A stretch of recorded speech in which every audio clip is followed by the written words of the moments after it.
네, 우리 함께 보는 말씀은 마가복음 1장 1절에서 8절입니다. 한 목소리로 읽겠습니다. 하나님의 아들 예수 그리스도의 복음의 시작이라. 선지자 이사야의 글에 보라 내가 내 사자를 네 앞에 보내노니 그가 네 길을 준비하리라. 광야에 외치는 자의 소리가 있어 이르되 너희는 주의 길을 준비하라. 그의 오실 길을 곧게 하라. 기록된 것과 같이 세례 요한이 광야에 이르러 죄 사함을 받게 하는 회개의 세례를 전파하니 온 유대 지방과 예루살렘 사람이 다 나아가 자기 죄를 자복하고 요단강에서 그에게 세례를 받더라. 요한은 낙타털 옷을 입고 허리에 가죽띠를 띠고 메뚜기와 석청을 먹더라. 그가 전파하여 이르되 나보다 능력 많으신 이가 내 뒤에 오시나니 나는 굽혀 그의 신발끈을 풀기도 감당하지 못하겠노라.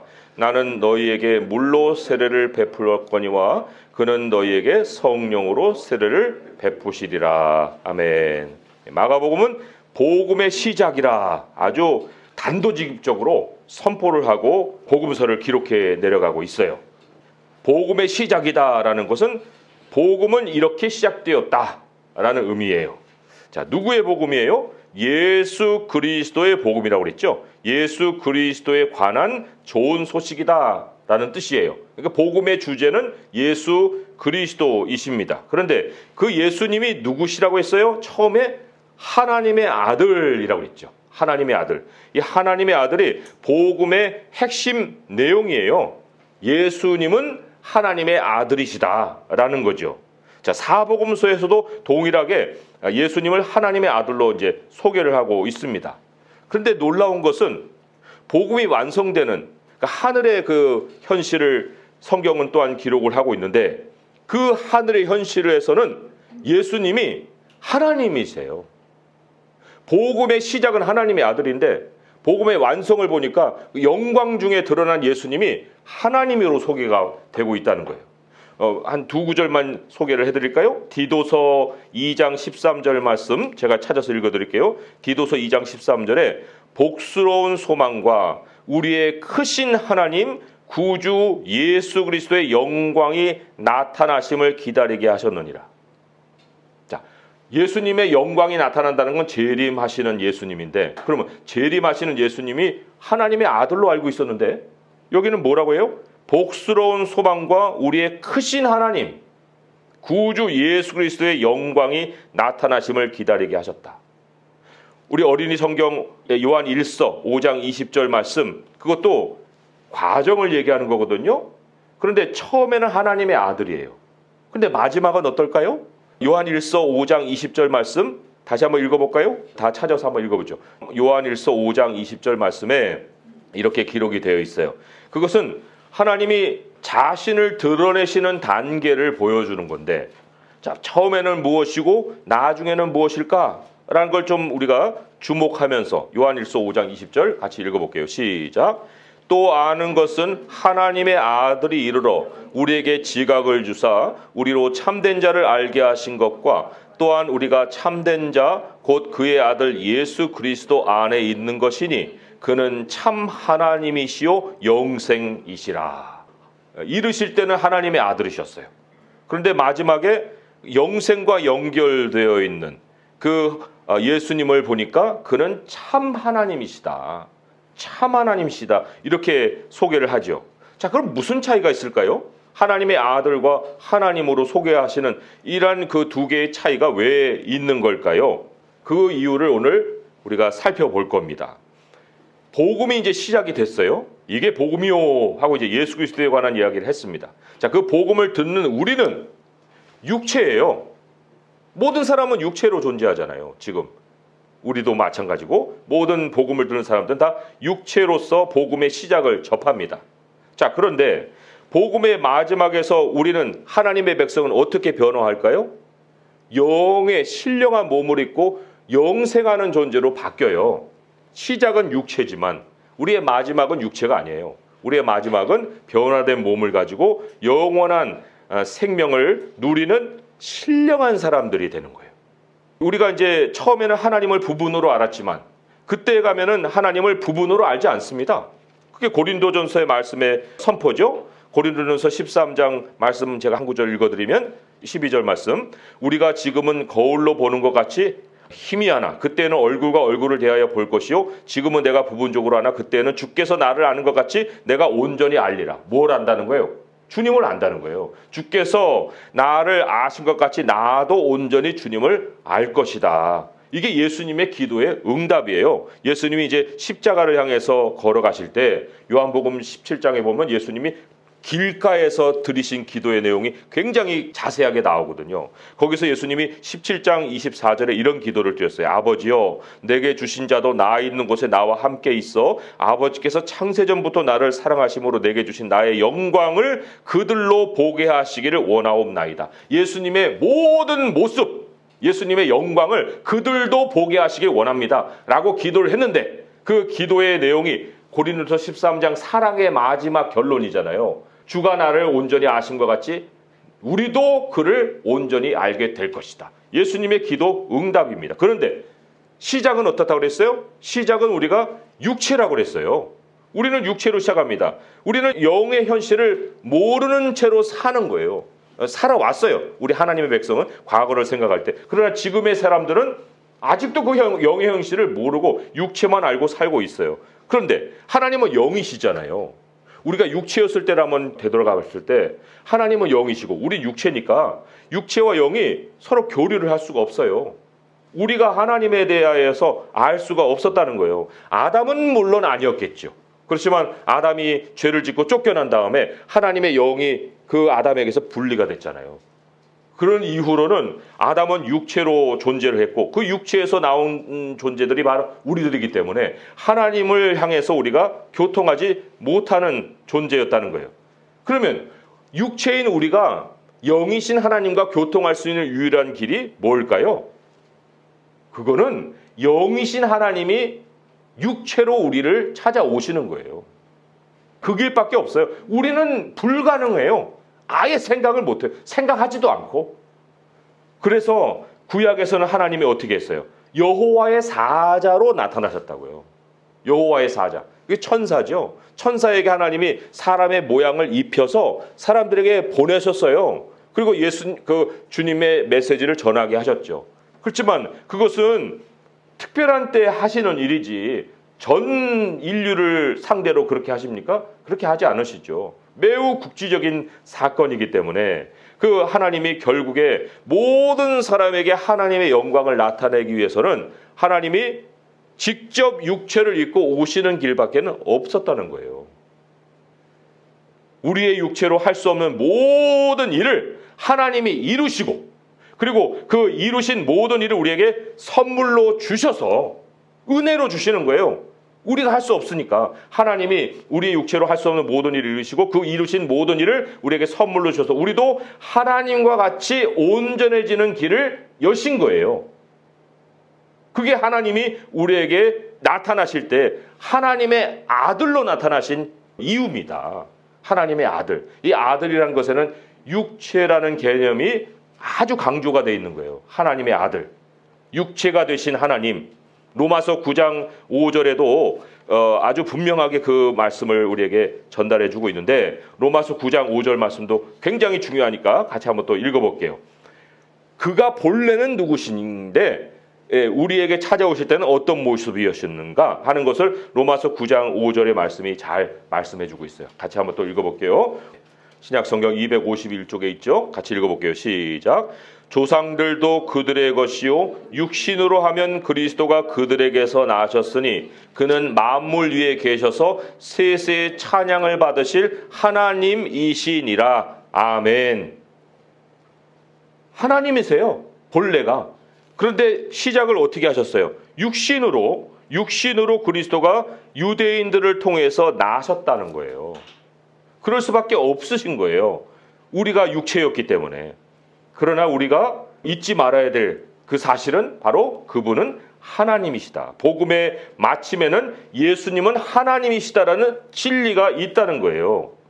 자, 우리 하나 또 찾아본 김에 또 하나 굉장히 중요한 구절, 우리 빌립보서 말씀 다 공부했잖아요. 그거 다시 한번 찾아서 읽어볼게요. 빌립보서 2장 5절에서부터 11절까지 거기에는 마지막에 주라는 말이 나와요. 그 주라는 게 구약의 여호와입니다. 여호와. 예수님이 여호와 하나님이시다 라는 사실을 빌립보서 2장 5절에서 11절까지 말씀이 우리에게 선포하고 있어요. 그러나 시작은 그렇지 않죠. 시작은 육체죠. 빌립보서 2장 5절부터 11절까지 시작. 너희 안에 이 마음을 품으라. 곧 그리스도 예수의 마음이니 그는 근본 하나님의 본체시나 하나님과 동등됨을 취할 것으로 여기지 아니하시고 오히려 자기를 비워 종의 형체를 가지사 사람들과 같이 되셨고 사람의 모양으로 나타나사 자기를 낮추시고 죽기까지 복종하셨으니 곧 십자가에 죽으심이라. 이러므로 하나님이 그를 지극히 높여 모든 이름 위에 뛰어난 이름을 주사 하늘에 있는 자들과 땅에 있는 자들과 땅 아래에 있는 자들로 모든 무릎을 예수의 이름에 꿇게 하시고 모든 입으로 예수 그리스도를 주라 시인하여 하나님 아버지께 영광을 돌리게 하셨느니라. 여기 모든 이에 뛰어난 이름이 무슨 이름이에요? 하나님이에요. 하나님. 모든 이름에 뛰어난 모습을 가지신 분 유일하게 이 전 우주에 하나님 한 분밖에 없어요. 그런데 그 이름을 모든 이름에 뛰어난 이름을 누구에게 줬어요? 예수님께. 그 예수님이 누구시라는 거예요? 하나님이시라는 거예요. 그래서 주라 시인했다. 여호와 하나님이시라 시인하게 하셨다라는 말씀을 하고 있는 거예요. 그러니까 이거를 우리가 종합적으로 정리하면은 하나님은 영이시기 때문에 육체의 우리는 하나님과 소통을 못하게 못했잖아요. 그런데 하나님을 우리가 볼 수도 없고 만질 수도 없고 소통할 수도 없었던 그러한 상황에 유일하게 우리와 소통할 수 있는 길은 하나님이 육체를 통해서 우리에게 오신 것밖에 없었는데 하나님이 자신을 나타내셨다. 그게 바로 하나님의 아들이다. 그러나 그는 본래 하나님이시다. 그래요. 하나님이시다. 그래서 요한복음의 말씀이 육신이 되어 우리 가운데 거하셨다라는 말씀을 마지막에 결론적으로 뭐라고 얘기합니까? 요한복음 1장 18절에 본래 하나님을 본 사람이 없으되. 본 사람 없어요. 볼 수도 없고 육체니까 우리는 본래 하나님을 본 사람이 없으되 아버지 품속에 있는 독생하신 하나님이 나타내셨느니라. 여기도 하나님이라고 하잖아요. 예수님을 하나님이라고. 하나님이 찾아오셔서 우리에게 자신을 나타내셨다. 바로 이 예수님, 이 예수 그리스도를 소개하는 것이 복음이에요. 이 복음이 바로 이제 시작이 된 거예요. 자, 그런데 이 시작을 우리는 신약 시대가 아닐까? 이런 생각을 하겠죠. 예수님은 이제 하나님의 아들로 오시고 그리고 마지막에는 하나님으로 우리가 이제 발견하게 될 거야. 하지만 구약은요, 처음부터 하나님이 오실 것을 예언하고 있습니다. 그 예언이 하나님이기 때문에 마지막에 하나님이신 거예요. 그러나 우리의 모양으로 오셨다는 거죠. 오늘 이사야 말씀이 여기 이제 선포가 되잖아요. 3절, 4절에 보게 되면 선지자 이사야의 글에 내가 내 사자를 내 앞에 보내리니 그가 너의 길을 준비하리라. 광야 외치는 자의 소리가 있어 이르되 너희는 주의 길을 준비하라. 그의 오실 길을 곧게 하라. 그랬죠. 여기 주의 길 하니까 우리는 주 예수 그리스도, 그러니까 하나님의 아들 이렇게 얘기하겠지만 성경이 얘기하는 주는 여호와라니까요. 그리고 성경을 한번 직접 찾아보겠습니다. 바로 이 말씀이 기록되어 있는 그 말씀에 이사야 말씀이죠. 이사야 말씀에 40장을 한번 가볼까요? 이사야 40장 3절도 있고 또 9절도 있어요.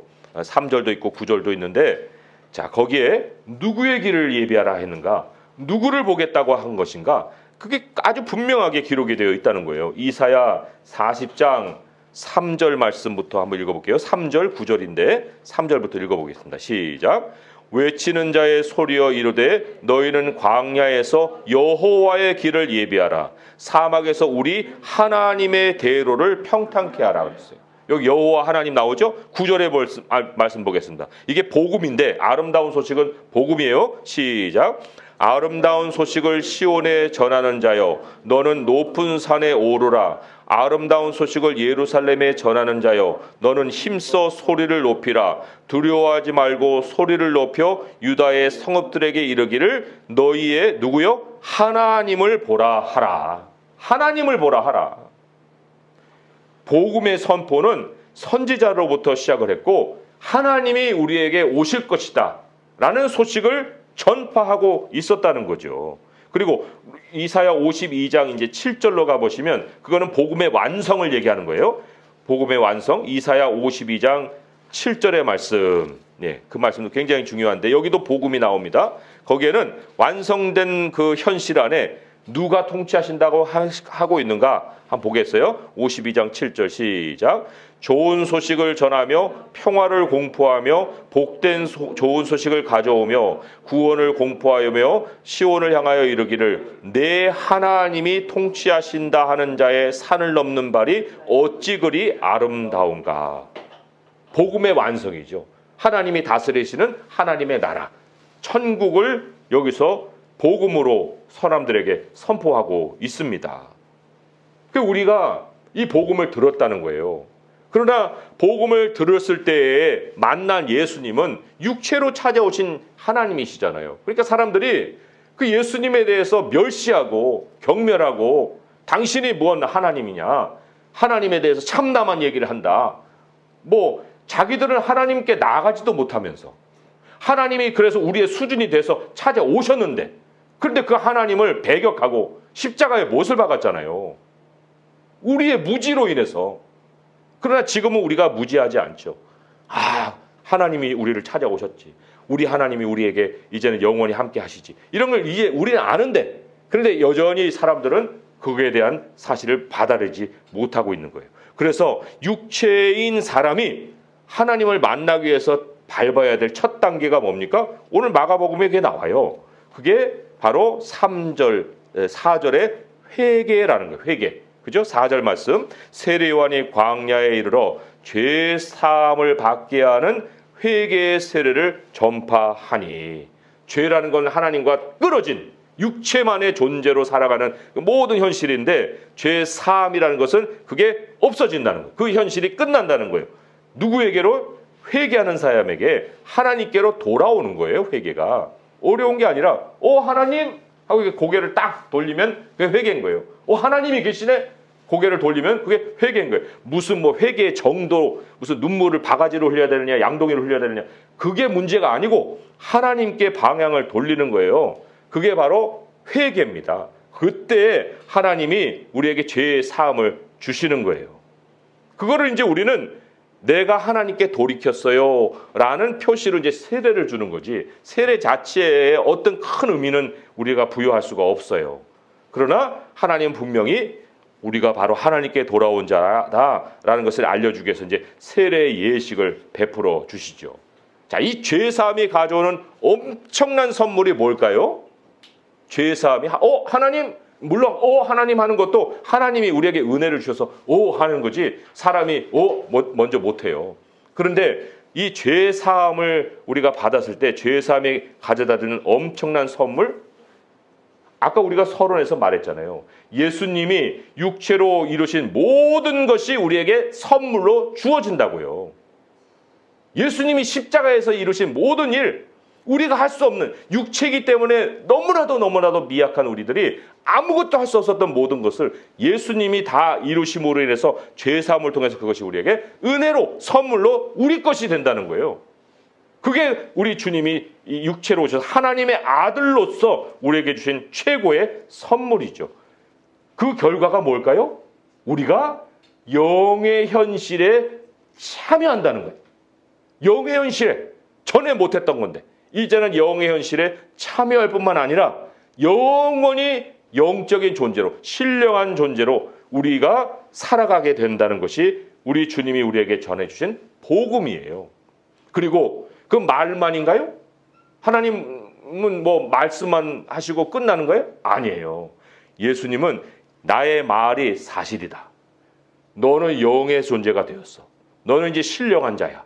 라는 것을 우리에게 도장을 꽝 찍어준 것이 뭐예요? 하나님의 영이에요. 하나님의 영이 우리에게 담보물로 주어졌다는 거예요. 그래서 8절의 말씀, 오늘 말씀에 보면 나는 너에게 물로 세례를 베풀거니와 그는 너에게 성령으로 세례를 베풀리라.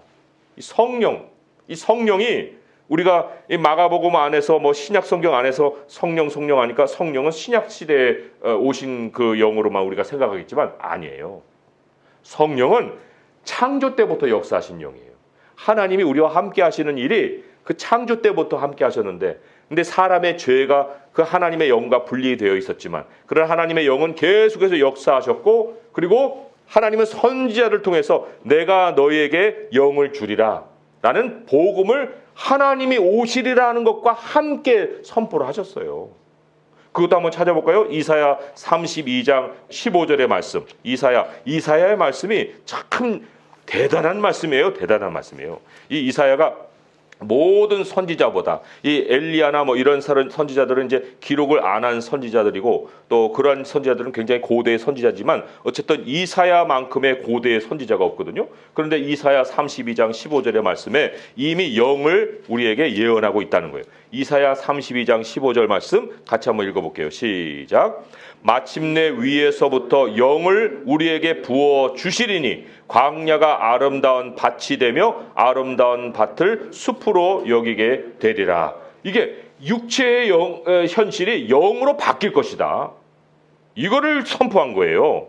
광야 육체잖아요. 그런데 아름다운 밭이 되고 아름다운 밭을 숲으로 여기게 된다. 이것은 결국에 우리 하나님이 우리에게 안겨주실 하나님의 나라, 그거를 우리에게 선포하고 있는 거예요. 하나만 더 찾아볼까요? 이사야 44장으로 넘어가 볼게요. 이사야 44장 3절에서 5절의 말씀. 여기에는 굉장히 중요한 말씀이에요. 이거는 이제 우리의 결론적인 말씀인데, 우리의 존재가 어떻게 바뀌느냐, 우리의 존재의 변화를 여기에서 선포하고 예언하고 있다는 거죠. 이사야 44장 3절에서 5절까지예요. 시작. 나는 목마른 자에게 물을 주며 마른 땅에 시내가 흐르게 하며 나의 영을 네 자손에게 나의 복을 네 후손에게 부어주리니 그들이 풀 가운데서 솟아나기를 시냇가의 버들같이 할 것이라. 한 사람은 이르기를 나는 여호와께 속하였다 할 것이며, 또 한 사람은 야곱의 이름으로 자기를 부를 것이며, 또 다른 사람은 자기가 여호와께 속하였음을 그의 손으로 기록하고 이스라엘의 이름으로 존귀히 여김을 받으리라. 아멘. 무슨 핵심적인 말씀인가? 우리 하나님의 백성의 정체성의 핵심에 하나님이 계시다는 거예요. 이제는 나 자신으로는 나를 드러낼 수가 없어요. 우리의 정체성의 핵심의 중심에는 하나님이 계십니다. 하나님 없이는 나를 설명을 못해요. 내 자신을 사람들에게 내세울 수가 없어요. 하나님 빼고 내가 무슨 얘기를 하겠습니까? 사람들에게 나를 소개할 때? 그건 다 겉껍데기에 불과한 거예요. 하나님 없이는 우리는 우리 자신을 설명도 못할 뿐만 아니라 하나님 없으면 나도 없는 거예요. 나도 없어요. 예수님 말씀하셨죠. 나를 떠나서 아무것도 할 수 없다고. 우리는 그런 존재였어요. 원래 육체인데. 그런데 그걸 모르고 살고 있다가 이제 하나님을 발견해서 그를 알게 된 것이고, 영원히 이제는 하나님 없으면 우리도 없는, 존재 가치가 없는, 존귀함을 찾아볼 수 없는 그런 존재가 되었다는 거죠. 그리고는 이제 하나님은 우리를 하나님이 영원히 계시는 그 나라로 우리를 이끌어가고 계십니다. 영원히 우리를 여호와께 속한 존귀한 존재로 만들어 주시기 위해서 이제 우리의 육체가 변화되는 그 순간을 하나님은 준비해 놓고 계신다는 거예요. 오늘 그래서 복음은 이렇게 시작되었습니다 라는 그 복음의 핵심에 뭐가 있습니까? 예수 그리스도는 하나님의 아들이시요 그는 참 하나님이시다. 그 하나님이 우리를 육체로 시작했으나 그러나 영의 현실로 옮기셔서 이제는 우리 안에 복음이 역사하게 하셨으니 더욱더 하나님의 영으로 이제 우리가 충만해서 땅에서도 하늘의 시민으로 살고, 하늘에 부어주시는 그 복으로 살고, 그리고 하나님이신 예수님의 영이 우리의 삶 속에서, 우리의 육체 속에서 오히려 우리를 끌어가시고 우리의 왕이요 우리의 주로서 우리를 다스려가실 수 있도록 우리를 굴복하고 순종하는 모습, 그걸 통해서 영원히 우리 주님의 나라에까지 정말 찬송하고 갈 수 있는 성도 될 수 있기를 주님의 이름으로 축원드립니다. 기도하겠습니다. 하나님 아버지, 우리는 우리들의 육체를 가지고 있으면서도 우리의 육체의 연약함이 무엇인지를 잘 모를 때가 많습니다. 아버지 하나님, 그러나 우리가 육체인 것을 주님이 가르쳐 주시고자 예수님이 육체로 오셨고 또 그 육체의 연약함의 모든 것들을 감당하시고 우리를 그 육체의 현실에서 벗어나게 하셨나이다. 아버지여, 이제 이 육체는 우리들에게는 벗어버릴 옷 정도밖에 되지 않습니다. 우리는 이제 영원히 살 것입니다. 우리는 죽지 않습니다. 우리는 잠자다가 깨어나서 주님을 만날 것입니다. 예수님이 우리의 육체가 할 수 없는 모든 것을 이루시고 우리에게 그걸 은혜로 선물로 다 주셨사오니 아버지, 우리 주 예수 그리스도 안에 있는 것을 우리는 믿습니다. 우리 주님이 성령을 주셔서 그 영으로 우리를 날마다 깨워주시고 우리 주님의 현실을 살게 하시니 감사합니다. 이제 우리 주 안에 있는 우리 모든 성도들 하나님의 시민으로서, 하늘 시민으로서 복을 얻게 하시고 아버지 하나님과 함께 동행하게 하시며 주님의 영으로 충만케 하셔서 이제 주의 영의 권능을 가지고 이 땅의 모든 삶을 하나씩 더 승리하며 살아갈 수 있게 도와 주시옵소서. 우리 주 예수 그리스도의 이름으로 감사하며 기도합니다. 아멘.